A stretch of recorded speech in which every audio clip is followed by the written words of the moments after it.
Welcome to Smart Conversations. Enjoy the episode. Hi everyone, welcome back to another episode of Smart Conversations with myself, Rob Osman, and the prof, the big P, Jason Spendelow, as we're going to call him. Jason, how are you? I'm good. How much do I you like want me to continue this joke, this pre-recording joke about the, is it a pen or a pencil behind your ear? It's a pen.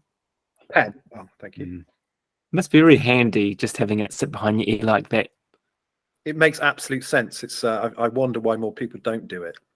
It's one of these classic life hacks that people have kind of disregarded with technology. Yeah, they really have, but a simple pen behind the ear is about as advanced as it can get. We were also talking about Jason's new oversized microphone, but people don't need to know the whole conversation. We should move swiftly along to that. Move on. It can only get worse, Rob. So today, what are we talking about today? Well, today we're going to talk about a follow-on topic from the last couple of sessions we've done. Looking at anxiety. We've talked a lot about thoughts, right, and cognition. Yep. And anxiety. So we thought it would be quite helpful to think about the behavioural side of things. Yeah. Well, this is really primarily behavioural, but it does have a thinking component to it, and it's a topic called safety behaviours, right?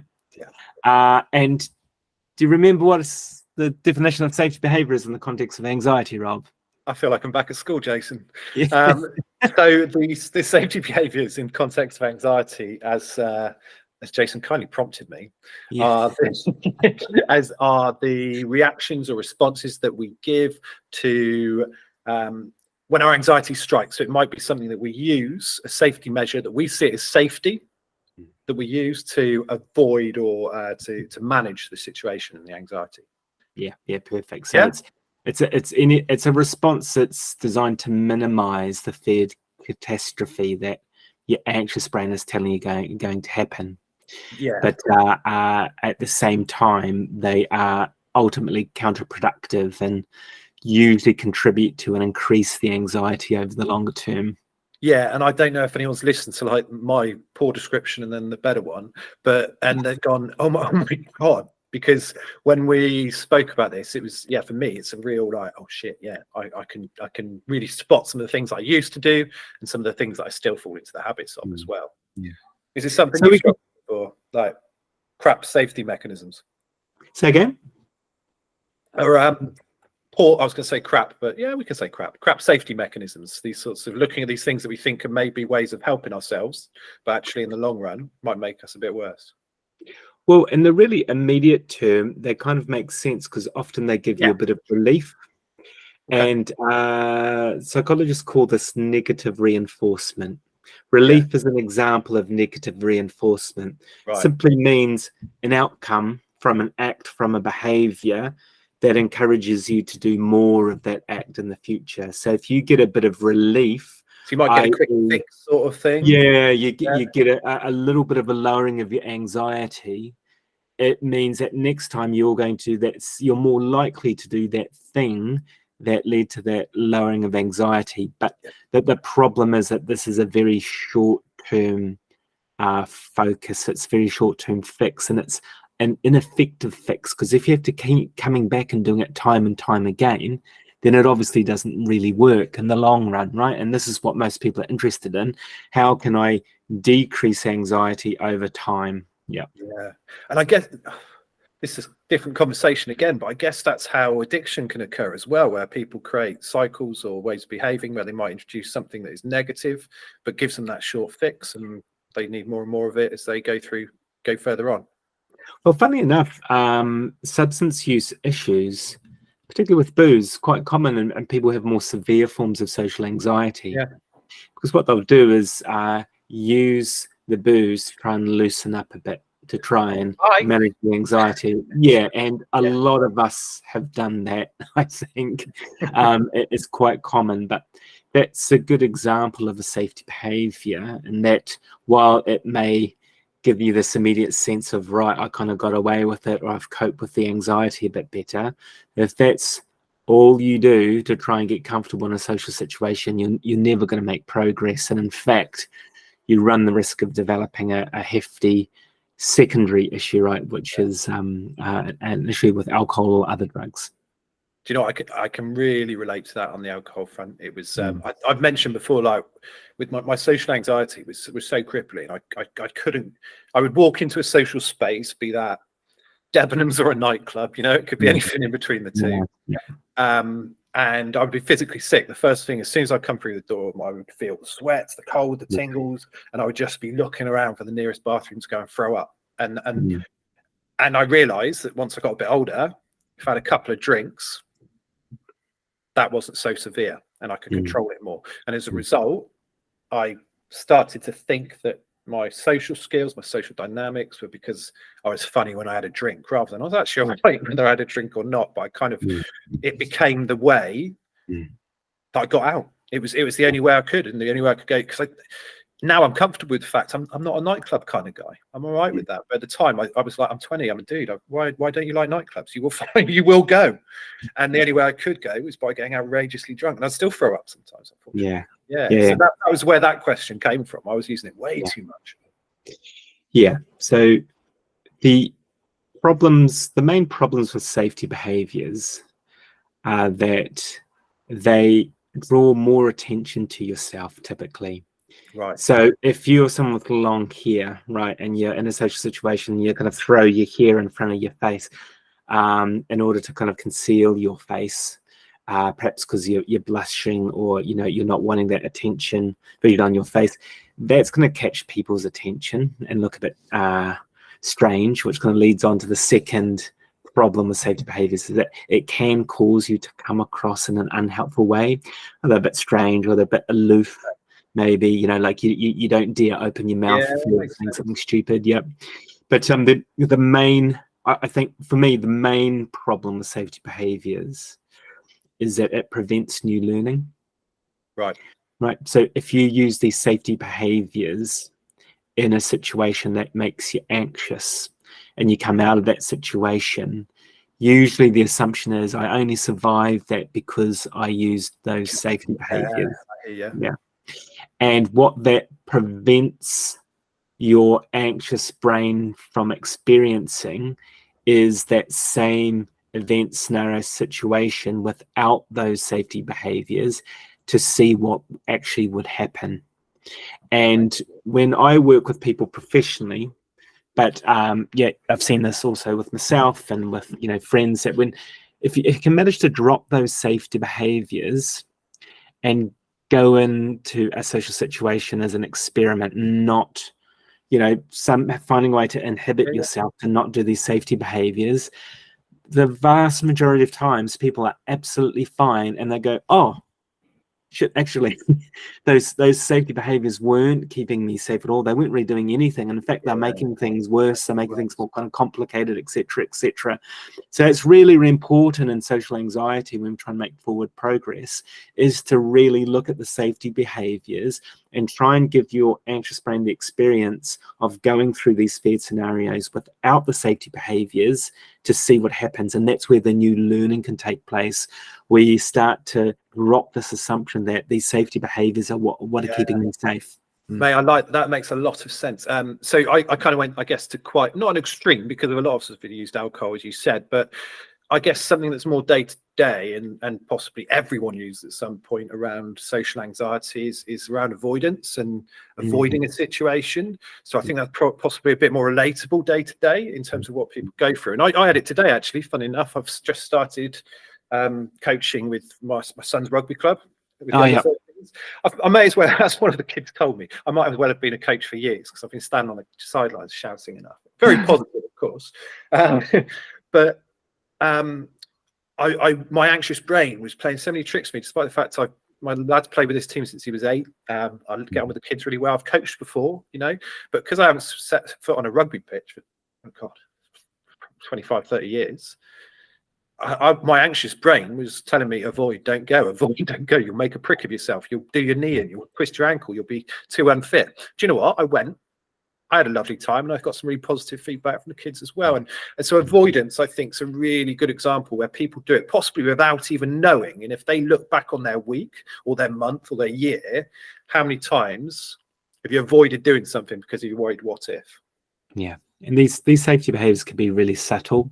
Yeah, And yeah, if you've been doing them for a long time, it can be actually quite hard to see them. So we can talk a bit more about the process and some more examples of safety behaviors, just to help people step back and look at their own kind of behavior in a social situation, see, am I using some unhelpful behaviors that perhaps I need to try and stop as an experiment, and see what a social situation is like. This usually what this results in is a little spike of anxiety, because you're dropping things that your anxious brain is telling you that keeps you safe, right? So when I do this with people, usually we plan this out. We do something that's challenging but not overwhelming. In terms of a change to make, or behaviors to drop, and you can't throw yourself in the deep end. That's not a helpful way to do this. You want to kind of gradually take on something that's challenging but not overwhelming, and then do that lots of times. Repeat a situation several times, ideally, where you've dropped a safety behavior, and then you try and drop another one, or you move on to another situation. So it's really, really important to kind of plan it out and not just kind of throw yourself at it and give yourself a challenge that's too much. So what sort of thing? So let's look at avoidance then as a starting point. Because I think a lot of people, they probably don't. I know in the past, I always talk about, it's the only person I can speak on behalf of is myself. But I've been in the past, I've convinced myself that I'm avoiding things for the right reasons. I've believed that actually I'm protecting myself, and I'm too vulnerable at the moment to go into that situation. So again, and this goes back to when we've talked about different side of the brains and kind of things taking over, and the chimp talking and convincing you it's your logical brain and everything. But so I guess, so let me say I'm an anxious person. I know I do avoidance, but I've never considered it a problem. How do I start looking at that? And as you say, choosing something insignificant to go, right, I'm going to work on that. Yeah, no, absolutely. So the sequence of events tends to follow like in this way. So there's a specific kind of trigger or kind of threat that creates a sense of uncertainty about my kind of safety. And we're using the word safety in a very broad way, like social safety, reputation, sense of self, that sort of thing. So something happens to create that uncertainty around, am I safe, socially, reputation-wise, even kind of physically sometimes. And that prompts a degree of worry. So your anxious brain really kicks in there to think about all the horrible things that could go wrong, in the hope of kind of reducing uncertainty, right? So if I come up with every way this situation can go wrong, then I won't be caught off guard, I won't be caught by surprise, that sort of thing, right? So we have the trigger for the anxiety that says, right, I'm unsafe in some way, so I better worry the hell out of the situation to make sure I've thought about all the ways in which things could go wrong. That anxiety then increases the longer you worry. So the more you think through all these scenarios, the bigger the anxiety gets. And then in comes the safety behaviors to help you try and avoid or reduce that threat. Okay. Anxiety temporarily reduces. That goes back to this kind of negative reinforcement idea. I get a bit of relief. I feel a little bit safer, but no learning takes place. You don't learn to tolerate uncertainty. You don't learn to tolerate. You don't learn that the threat actually won't hurt you. You're kind of staying in your comfort zone, aren't you? Yeah. So this is the new learning. Just the assumptions that anxious brain has kind of thrown at you go untested, and you just assume everything that anxious brain is saying to me is gospel. So then, when the specific threat reappears, the sequence repeats. Yeah. Does that make sense? Oh, huge. That's get out my brain. I'm a bit of an expert in this, because I think social anxiety has been one of my biggest psychological challenges in my life, and I'm certainly a lot better, but it's still quite tough for me to manage at times. And I know very well my full repertoire of safety behaviors, which are being pretty numerous. So if we talk about what some of those are, give us a top three then, not necessarily yours, but top three. Top three. So like a lot of people, the phone becomes quite useful as a way to avoid or disengage.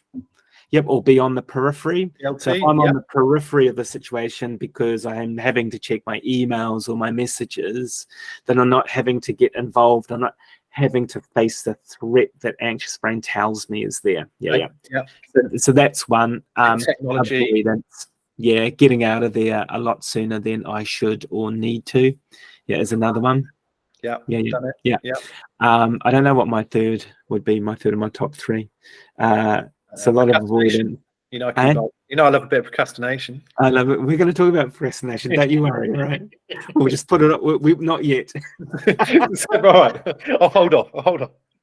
Can anyone talk about procrastination and not make a joke about procrastination? Probably never ever happen, is it? So the safety of behaviors in terms of the specific types, so they can be behaviors as well as mental acts, thoughts, etc. you do, right? So avoidance is the most common category 100%. Of safety behaviors. So it's when you avoid what you fear, you reduce the anxiety by taking yourself away from that situation that seems uncertain and threatening, right? But as we know, the new learning takes place, and you get stuck.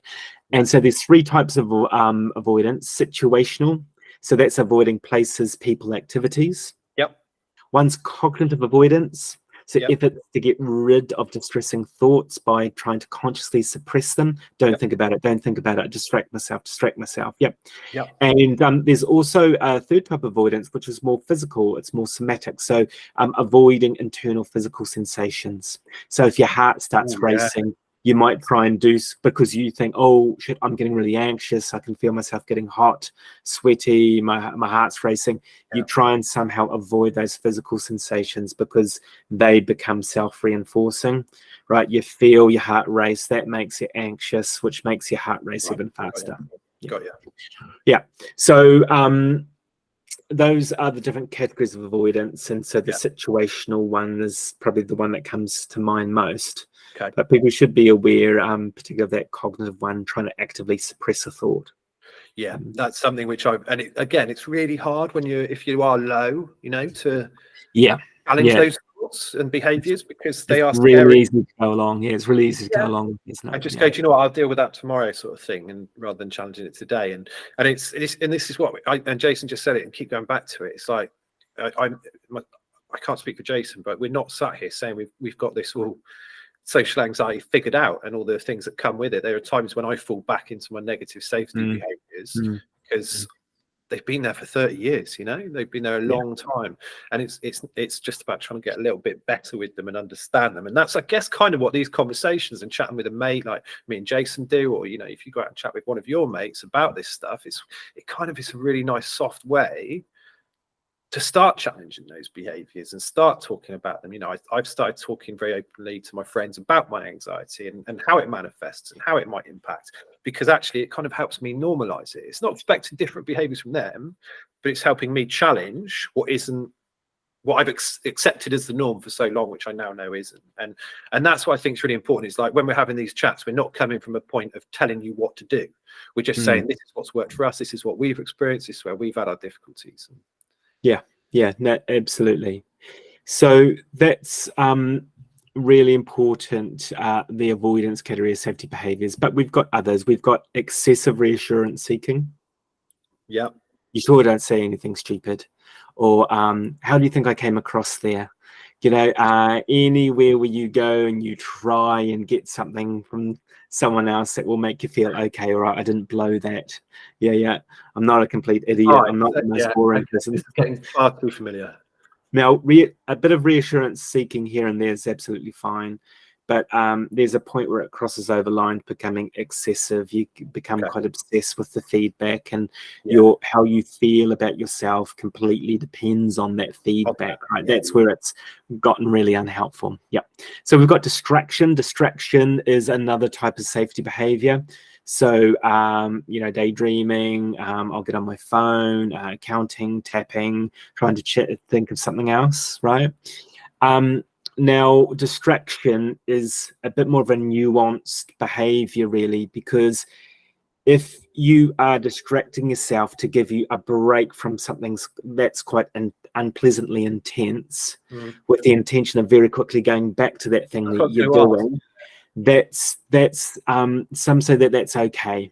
That's what I was interested in. So going for a quick run or punching a bag or or whatever it might It's be. to give you a break, a bit of relief, and then get back into it. Usually distraction's okay, but if distraction has the purpose of getting myself right away from that with no intention of going back, then it definitely is a safety behavior.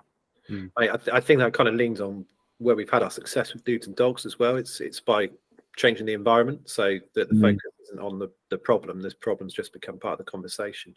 And so, you know, we use the dogs for what you said, maybe a quick bit of relief to be funny, but you can come back to the conversation and rejoin it. Yeah.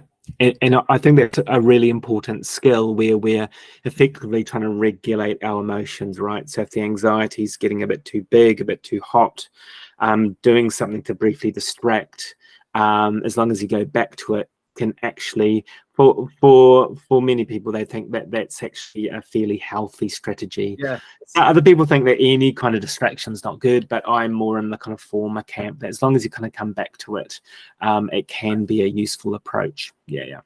I guess it's all how you frame it is with the word, because you could argue if you feel, you know, so I use some meditation and mindfulness, and you could argue that's actually distraction if you want to change the language around it, because it's, you know, it's something I do to regulate and take myself potentially into a different space and help bring my carbon levels down again.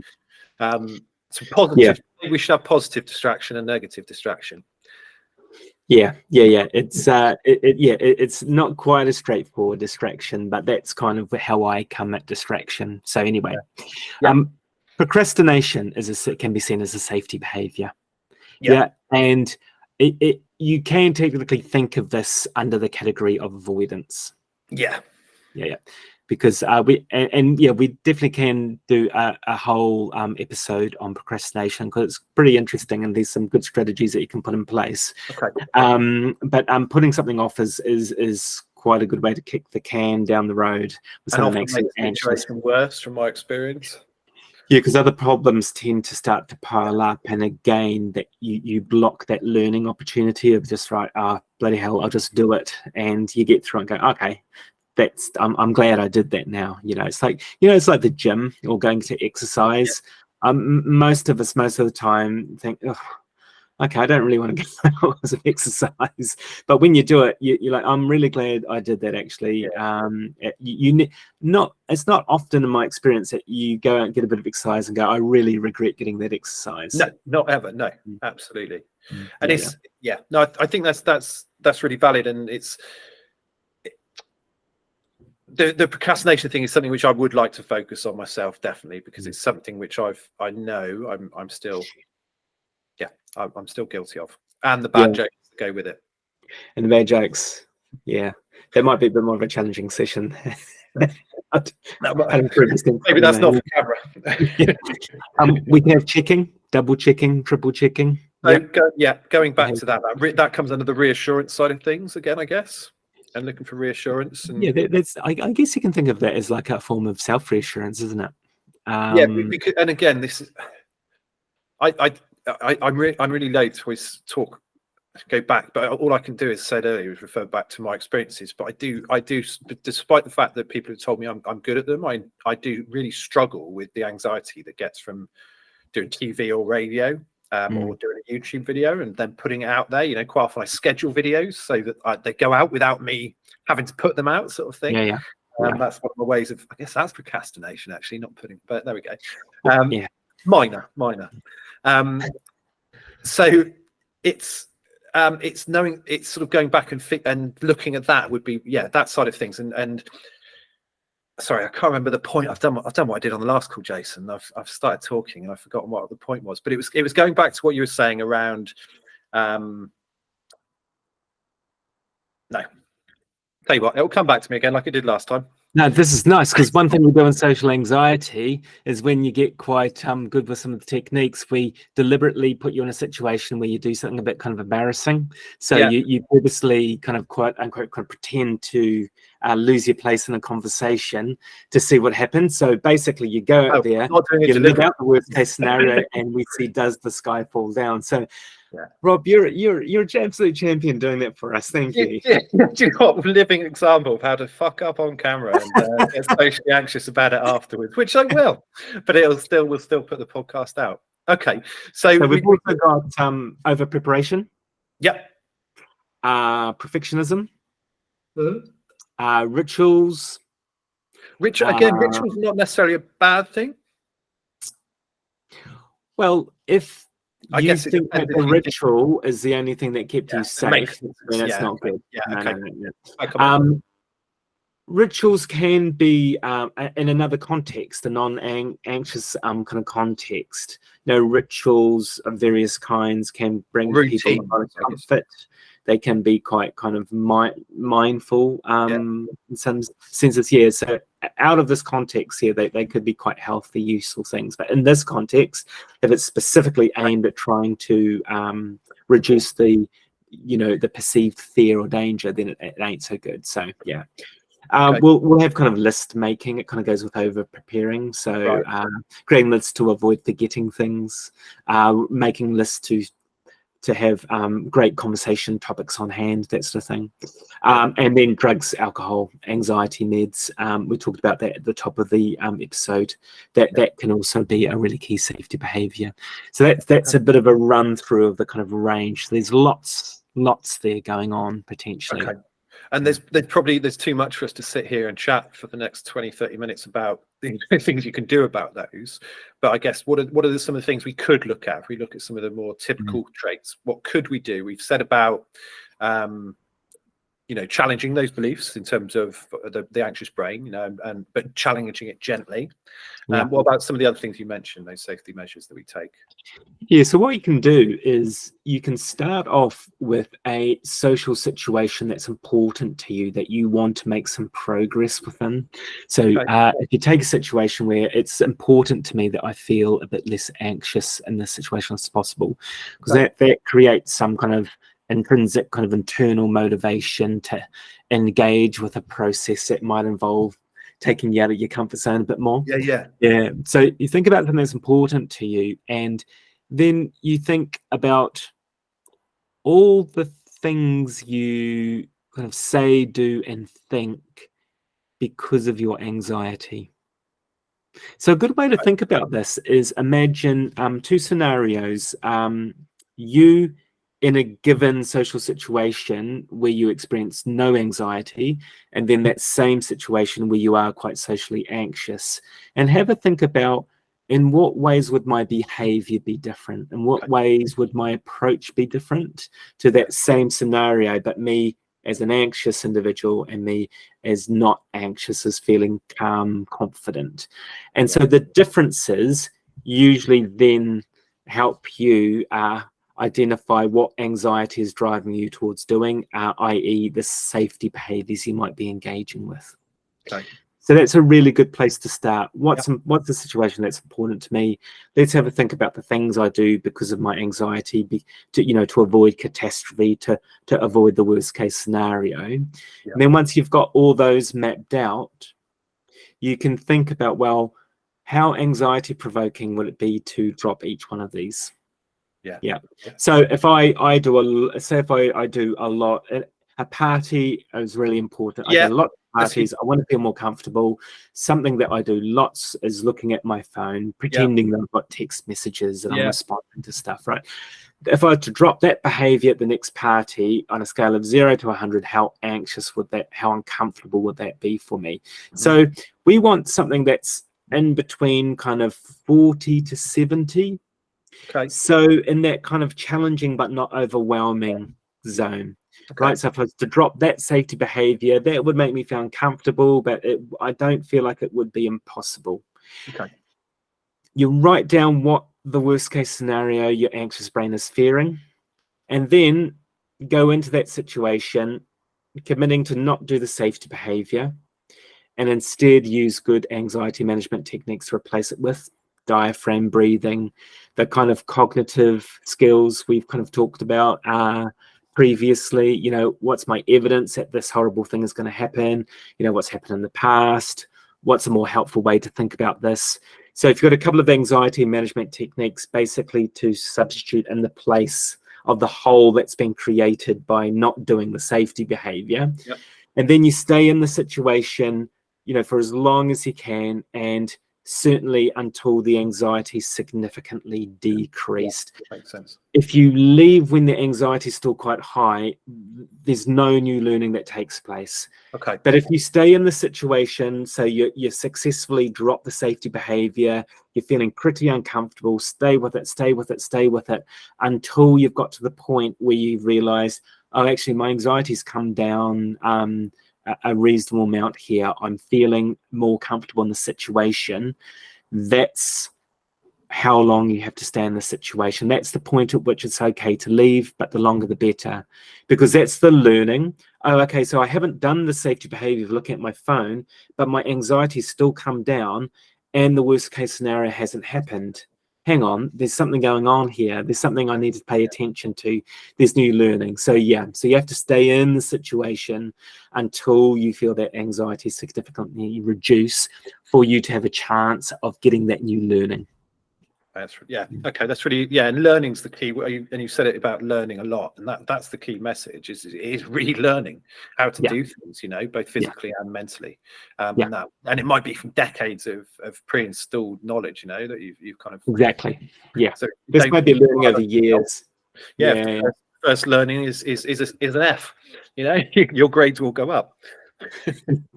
So you are going. Often people are coming up against years, if not decades, of previous thinking patterns dominated by your anxious brain saying you're going to get rejected.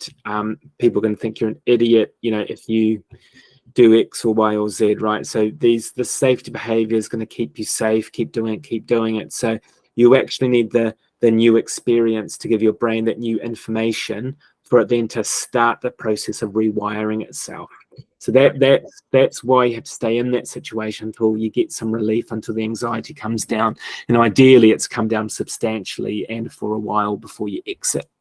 Okay, that's you mentioned about diaphragm breathing as well, and I think that's something which maybe we should do like a whole chat about at some point, is around some of the physical things you can do to help your anxiety as well as the self-talk. Yeah, no, absolutely. If you go into the practicalpsych.com, there is a diaphragm breathing exercise on the skills videos page, so people can access that right now if they want to.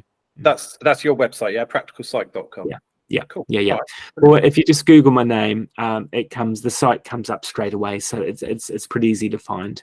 Yeah. Also, if you watch the live, I called Jason Davies earlier, who was a physiotherapist from back in the day. So I apologise for mispronouncing your name, Mr. Spenderlow, the big prof. It's not a problem. I was just going to ask, what from your own experiences and people you've seen with similar problems here, the social anxiety, what do you think is the biggest kind of long-term impact of battling this problem? What's your sense of that? Oh, that's a really good question. I think there's a few answers. One is self-worth. Like I judge myself really harsh if I fail. If I don't manage to make myself go into a social situation. And it's social isolation. You probably you become socially isolated if you don't challenge it and go into it in a bit more depth. Yeah, for me that was from my side. Yeah. What about you? Yeah, I think the way you see yourself, that's a really major, because if we step back and look at the bigger picture, what does this mean for my life? Social anxiety can come with real costs, and I won't bore you with all the research behind that, but it's pretty clear that long-term serious social anxiety reduces people's potential in life. It reduces their life satisfaction. It makes them more vulnerable to other mental health issues, particularly depression and alcohol and substance use. So it is a serious issue. And I just think that sense of damage to your own kind of identity and your self kind of confidence and that reduction in your quality of life, it shouldn't be ignored. So there's a really important reason why people should try and tackle this problem, and there are good strategies. So I guess that message is, it's important to acknowledge that this is no minor problem, but there is a way forward for this. And you and I have spent a long time, I guess, trying to tackle and manage this issue. It's one of the common kind of challenges we've kind of experienced in life. And I think we can both say that, it's something we have to actively manage, but we've had some good wins along the way and seen some progress. And you've been doing some amazing things. You think about the last few years and the profile of Dudes and Dogs and getting on TV and doing these interviews, doing this kind of media to get yourself to the point where you can get through that. I think that's a really amazing achievement, actually. Mate, thank you. And I'm sure I will agree with you at some point. It's something which I'm as I said, I'm still learning. I am challenging my sexual anxiety, and I am challenging those safety nets, but sometimes they do still come up, and I do get socially anxious an awful lot, and all those things that you described that come off the back of them, they do happen. The depression does happen, the substance use does happen to manage it, and I think, again, what you said is really important, that this is something which you can manage and you can use and you can evolve and you can progress. And there will be, again, it's the up and down. There will be times when you do better with it, and there'll be times, but that social side, it's like, if you're sitting here and you're like, one of my biggest conflicts was the fact that people saw me as a real social creature, at being good in social situations, at being, the entertainment at the party, being the funny guy. And I saw myself as the exact opposite. I hated social situations. I saw myself as a dickhead. I didn't see myself as funny, and I didn't know why people would want to be around me. And those two conflicting views, all these, I'm not saying that all these people are right, but that many people can't be wrong either. And it's identifying why I need to put such an act on, first of all, and be that, feel I needed to be that. Well, that's because I was trying to make up for how I really felt. So if you're like, again, if you really look at it and you're like, you just feel confused and conflicted, again, there is no, like, the starting point is when you start challenging it. It might be that you've said no to something this afternoon, and you pick up the phone and say, actually, mate, I am going to come along. But equally, don't be hard on yourself when you don't. There's 2 parties which I was invited to, house parties this year, and I didn't go to because of where I was upstairs at the time. And actually, on one of those occasions, that was absolutely the right decision for me. The other one wasn't. The other one was my anxiety winning. But on that occasion, there was a time when actually the right thing was to step back and protect myself. So yeah, that's what I was going to say. Yeah, no, there's definitely a way forward, and for most people, these feared consequences are very unlikely to occur. So it's just a real shame that people go on being trapped by this type of anxiety when the fears are really going to kind of materialize. And given how important our social lives are, then we really encourage people to take some action if you've got this problem, and hopefully, the last few episodes we've talked about social anxiety have been kind of helpful. So yeah, mate, honestly, this is something which really does matter to me an awful lot, and as I say, and if you are struggling with it, as I say, do challenge it, please do, because it can be done. As I say, and it's you don't realize, you think it's the norm and that's how everyone feels and that's how you should feel, and it's not. And you can do something to help it, and hopefully, there's some good advice out there for you, and there's professional support, as we always say, as well.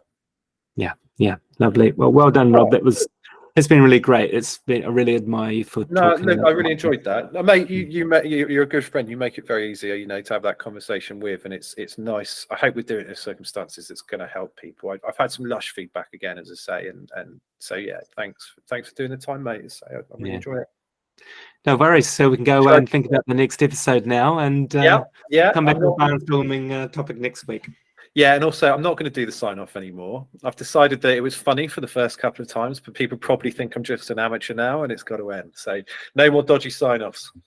Okay, well, thanks everyone for listening, watching, and we look forward to you tuning in next time. And that was a lovely ending I'm now going to ruin by saying good luck. Jason's got a big life change going on over the next couple of weeks, and really good luck for it, mate. I'm in absolute awe and admiration about how you're going about it and just taking it in your stride. The anxiety's up there now. I'm sure it is, mate. I'm sure it is. Moving countries, but only a couple of hours flight away. So, exciting new adventure. And because we're all online all the time, we're going to seamlessly continue with our episodes. And I get to say, I get to go see my clinical director in Rome. It might be the coolest thing I'll ever say in my life. All right, matey. Really great to talk to you. See you next time. Take care. Bye.